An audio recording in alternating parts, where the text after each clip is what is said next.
নীলাঞ্জনার মুখ থেকে সকল স্বীকারোক্তিমূলক জবানবন্দি রেকর্ড করার জন্য এবার ইন্টারোগেশন রুমে নিয়ে নীলাঞ্জনাকে জিজ্ঞাসাবাদ করার চেষ্টা করলো অফিসার রেজিনা খাতুন। হ্যাঁ বন্ধুরা, ভিডিওতে লাইক দিয়ে দেখতে থাকুন। নীলু যখন ইন্টারোগেশন রুমে যেতে না চায়, ঠিক সেই মুহূর্তেই ইন্টারোগেশন রুমে নেওয়ার জন্য অফিসার রেজিনা খাতুন অফিসারদেরকে ডেকে বলতে থাকে যে অফিসার দেখুন, উনি ভালো ভালো যখন যেতে চাচ্ছেন না, তাহলে ওনাকে বরঞ্চ জোর করে আমাদের ইন্টারোগেশন রুমে নিয়ে চলুন। ওদেরকে এই কথা বলা মাত্র নীলাঞ্জনা চিৎকার চেঁচামেচি শুরু করে দেয়, বলতে থাকে যে অফিসার আপনি কিন্তু আমার সাথে এরকম রুড বিহেভ করতে পারেন না, কারণ আমি কোনো দাগি আসামি নয়। ওদিকে এই কথা বলা মাত্র রেজিনা খাতুন বলতে থাকে যে দেখুন, আপনি কোনো দাগি আসামি নন আপাতত, কিন্তু আপনি খুব শীঘ্রই নিজেকে আসামি হিসেবে নিজেই পরিচয় দিতে শুরু করে দিবেন যখন কিনা একবার আপনি ইন্টারোগেশন রুমে ঢুকে পড়বেন। ওদিকে কথা বলা মাত্র নীলাঞ্জনা ইন্টারোগেশন রুমে যাওয়া মাত্রই অন্ধকার ঘর থেকে ভয় পেয়ে বলতে থাকে যে অফিসার আপনি আমাকে এরকমভাবে আসামির মতন কেন ট্রিট করছেন বলুন তো, আমার অপরাধটা কি এখনও পর্যন্ত প্রমাণিত?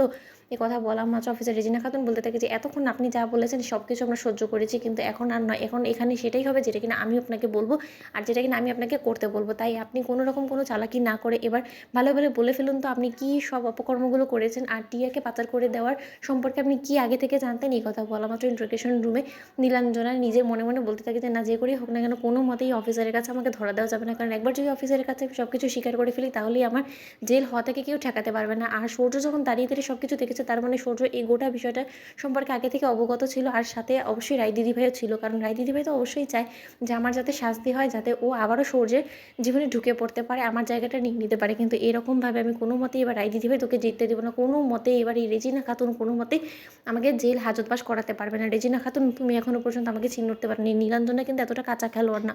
ওদিকে এই কথা বলা আমাদের অফিসার রেজিনা খাতুন বলতে থাকে যে কি নীলাঞ্জনা অবশ্যই এটা ভাবছেন যে আপনি আমাদের কাছ থেকে মিথ্যা কথা বলে পার পেয়ে যাবেন, সেটা হওয়ার নয়। কারণ আপনি যদি কোনো মতে একটা মিথ্যে কথা বলেন তাহলে কিন্তু সাথে সাথে এটার বিনিময়ে আপনাকে শাস্তি পেতে হবে, আপনার এমনও হতে পারে যে ফাঁসির দণ্ড হতে পারে। তাই আপনি নিশ্চয়ই এটা চান না। এই কথা বলা মাত্র নীলাঞ্জনা বলতে থাকে যে দেখুন, আপনি আমার কাছ থেকে যা জানতে চান আমি সে সব কিছু আপনার সাথে কোঅপারেট করবো, কিন্তু তার বিনিময়ে আপনি যদি আমাকে কোনো মতে চাপ সৃষ্টি করে আমার মুখে কথা বসিয়ে দেওয়ার চেষ্টা করেন তাহলে তো আমি মোটেও এই জিনিসটা মেনেও নেব না।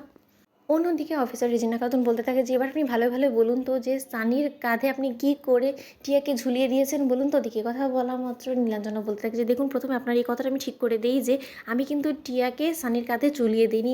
টিয়া নিজে থেকেই গায়ে পড়ে সানির সাথে সম্পর্কে জড়িয়েছিল, আর টিয়ার এটা ব্যক্তিগত ও পুরোপুরি ডিসিশন ছিল, সেটার মধ্যে আমার কোনো রকম কোনো হাত ছিল না। তাই আপনার যা প্রশ্ন করার আপনি টিয়াকে জেরা করে আপনার আনসারটা আপনি নিয়ে নিতে পারেন, কিন্তু আপনি আমাকে যেখানে আটকে রেখেছেন না, তাতে আপনার কোনো রকম লাভ হবে বলে কি আমার মনে হয় না। ওদিকে এই কথা বলা মাত্র রেজিনা খাতুন বলতে থাকে যে দেখুন, আমার কি সাথে লাভ হবে না হবে সেটা জেনে আপনার অন্তত লাভ নেই, কিন্তু আপনি যে গায়ে পড়ে সানির কাঁধে টিয়াকে ঝুলিয়ে দেওয়ার চেষ্টা করেছেন সেই তথ্য আমাদের হাতে লেগেছে, আর সেটা খুদ সানি আমাদেরকে বলেছে। তো বন্ধুরা, ভিডিওটি ভালো লেগে থাকলে অবশ্যই লাইক এবং শেয়ার করে সাবস্ক্রাইব করতে ভুলো না।